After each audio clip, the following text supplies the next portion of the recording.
आइए आज हमारे साथ कार्यक्रम में कंपनी जो शामिल हो रही है वो है आधार हाउसिंग फाइनेंस। आर्थिक रूप से कमज़ोर और लो टू मिडिल इनकम ग्रुप पर कंपनी का है फोकस। लोन देने के लिहाज से टीयर 2 से लेकर टीयर 4 शेयरों में ज़्यादातर कंपनी करती है कामकाज। हमारे साथ कार्यक्रम में शामिल हो रहे हैं कंपनी के एमडी और सीईओ ऋषि आनंद साहब। अप्रैल 2018 से आप कंपनी के साथ हैं। 2023 में जनवरी में एमडी सीईओ के तौर पर नियुक्त हुए हैं। आईएम कोझिकोड से आपने बिजनेस मैनेजमेंट पोस्ट ग्रेजुएशन किया है। फाइनेंशियल सर्विसेज सेक्टर का 27-28 साल से ज़्यादा का गहरा अनुभव ऋषि आनंद साहब का है। सर गुड मॉर्निंग, बहुत बहुत स्वागत है आपका। धन्यवाद हमें समय देने के लिए।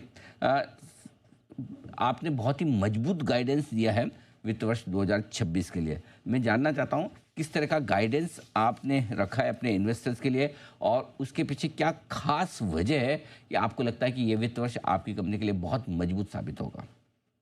सबसे पहले बहुत-बहुत नमस्कार thank you sir. Anil ji.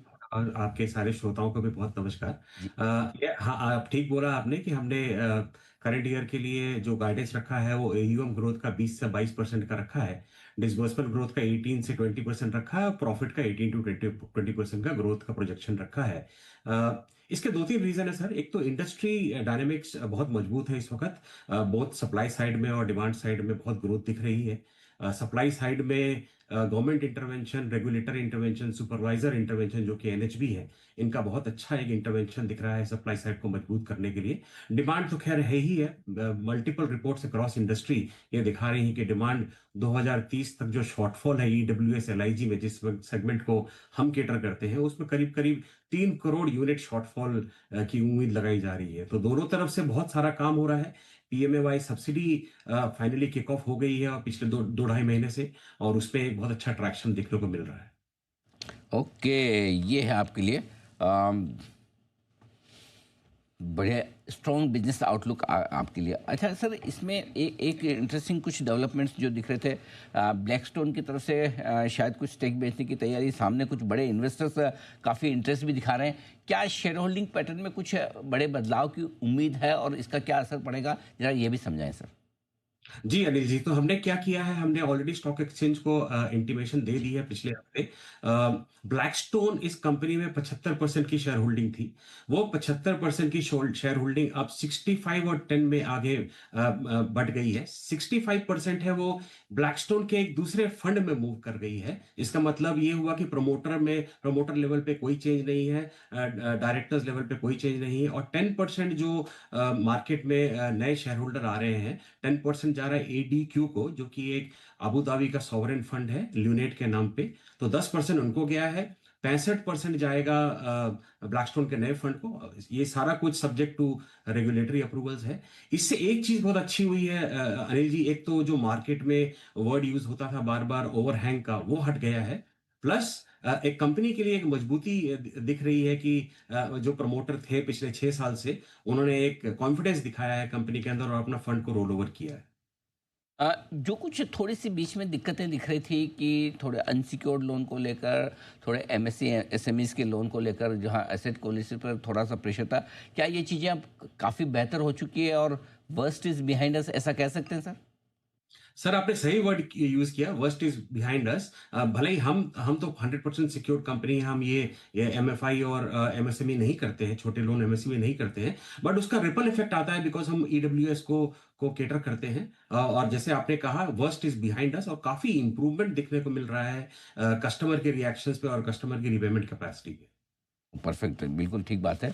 वैसे हाँ, ये बात सही कि आपकी तो बुक काफ़ी सिक्योर्ड है और उस हिसाब से काफ़ी बढ़िया एक्शन होता भी है। ये बताएं सर कि जो ब्याज दरें कम हुई है, पिछले 4 में से 3 पॉलिसी में घटी है, 1% टोटल घट चुकी है।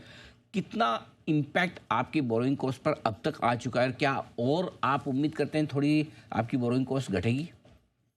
जी अनिल जी, जो ऐसा है कि हमारी जो टोटल लाइबिलिटी है अनिल जी, वो करीब 17,000 करोड़ की है। इसमें से 18% जो है हमारा वो रिपो लिंक्ड है। तो वो तो हमको 18% का लाइबिलिटी पे इमीडिएट बेनिफिट मिल गया, जो ट्रांसलेट होता है करीब 8-9 पैसे पे। जो बाकी का है हमारा बोरिंग, वो सारा एमसीएलआर लिंक्ड है, 1 मंथ, 3 मंथ्स एंड 12 मंथ्स। वो जिस तरह से हम देखते हैं कि Q3 में हमको पूरा इम्पैक्ट आ जाना चाहिए। एक अच्छी बात नोट करने वाली अनिल जी यहाँ ये है कि 76% जो हमारी लाइबिलिटी है, और उसके पैरेलल में कोइंसिडेंटली जो 76% हमारा एसेट है, सारा फ्लोटिंग इन नेचर है। इसका मतलब ये हुआ कि जो बेनिफिट आएगा, वो कंज्यूमर को पास हो जाएगा। तो जिस तरह से उम्मीद लगाई जा रही है, क्वार्टर 3 के एंड पे हम एक अच्छा अमाउंट कस्टमर को पास ऑन कर पाएँगे। आपने ये भी कहा है कि आपकी लोन बुक आप 3 साल में डबल करना चाहते हैं, 50,000 करोड़ तक ले जाना चाहते हैं। बड़े अच्छे एग्रेसिव और बड़े टारगेट तो हैं ही। 2 चीज़ें जानना चाहता हूँ, इस कॉन्फिडेंस की वजह और दूसरा ये ग्रोथ आप कहाँ से लाएँगे? ये दोनों चीज़ समझाएँ सर। जी, अनिल जी। तो पहले तो अगर मैं बोल रहा हूँ कि 20 से 22% में एयूएम ग्रो करूँगा सर, तो बाय डिफ़ॉल्ट मैं 26,500 करोड़ की बुक पे हूँ, तो वो 50,000 करोड़ के पास 3 साल में पहुँच जानी चाहिए, अगर मैं ये ग्रोथ मेंटेन कर पाऊँगा। अब आपने कहा कॉन्फिडेंस कहाँ से आ रहा है, तो कॉन्फिडेंस 2-3 चीज़ों से आ रहा है। जैसे मैंने पहले कहा, सप्लाई साइड और डिमांड साइड पे गवर्नमेंट इंटरवेंशन बहुत है, डिमांड बहुत अवेलेबल है। एक तो वो है। दूसरा, हम आज की डेट में अनिल जी करीब 22 स्टेट्स में पहुँच चुके हैं। मतलब इंडिया का कोई भी कोना में हम अवेलेबल हैं आज। 600 हमारी ब्रांचेज़ हैं। करीब-करीब 50 ब्रांचेज़ अब हर साल नई लाएँगे। इसका मतलब ये हुआ कि हम कस्टमर के और करीब जाते जा रहे हैं, और जितना हम टियर 4, टियर 5 में जा रहे हैं, उतनी डिमांड हमको ज़्यादा देखने को मिल रही है। तो आई थिंक एक कॉम्बिनेशन ऑफ ये 2-3 चीज़ें हमको एक कॉन्फिडेंस देता है, और हमारी टीम, मतलब सबसे बड़ी बात कि हमारी टीम बहुत अच्छा काम कर रही है ग्राउंड लेवल पे। करीब 4000 लोग हमारे बहुत अच्छे तरीके से कंज्यूमर के साथ डील कर रहे हैं। तो ये 3-4 चीज़ें मिलके हमको ये कॉन्फिडेंस देती है कि हम अगर अगर इस ग्रोथ ट्रैजेक्टरी को मेंटेन कर पाए 20 से 22% का, तो 50,000 करोड़ की बुक सर बन जाती है। बिल्कुल ठीक बात है। ऋषि आनंद सर, बहुत बहुत धन्यवाद आपका। आपने समय दिया और विस्तार से आपने कंपनी की परफॉर्मेंस, आगे के गाइडेंस के बारे में और पूरे बाजार के इकोनॉमी के मूड माहौल पर भी आपने बहुत अच्छे से एक आउटलुक बताया कि किस तरह का बिजनेस इस वक्त आपके लिए माहौल के तौर पर है। बहुत बहुत शुक्रिया धन्यवाद। सर। जल्दी आपसे फिर मुलाकात होगी। आज के लिए बहुत बहुत धन्यवाद। आइए, आधार हाउसिंग फाइनेंस एमडी सीईओ ऋषि आनंद साहब बहुत ही स्ट्रॉन्ग और मजबूत गाइडेंस देते हुए अगले 3 साल के लिए और स्पेशली इस फाइनेंशियल ईयर के लिए बहुत ही तगड़ा गाइडेंस है उनकी तरफ से।